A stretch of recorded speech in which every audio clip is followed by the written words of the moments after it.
முதல்லலாங்க எங்கள் வீட்டில் எங்கள் அம்மா என்னை திட்டுவாங்க, கோச்சிப்பேங்க நான். இன்றைக்கும் ஞாபகம் இருக்குங்க, அம்மா திட்டினா கோச்சிப்பேன் நான்.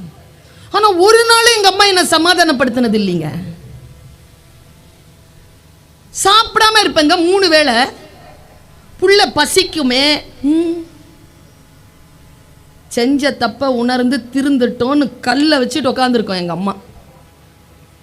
நான் தான் யோசிப்பேன், 3 வேளை பட்னியாக கிடந்த அப்புறமா யோசிப்பேன், மானமா உயிரா? உயிர் இருந்தால் தானே மானத்தை பற்றி பேச முடியும். நேரப்போ எங்கள் அம்மாட்ட அம்மா தாயன்னு கேட்டு சாப்பிட்ருக்கேன் நான். ஆனால் இன்றைக்கு என் பிள்ளையை நான் பசிக்க விடுவதில்லையே.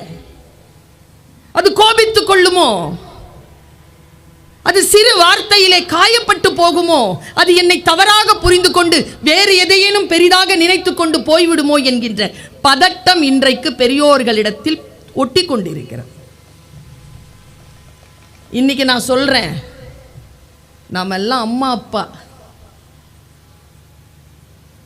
கொஞ்சம் விட்டு தான் பார்ப்போம், எங்கேயும் போகாது, சரியா வந்து சேரும்.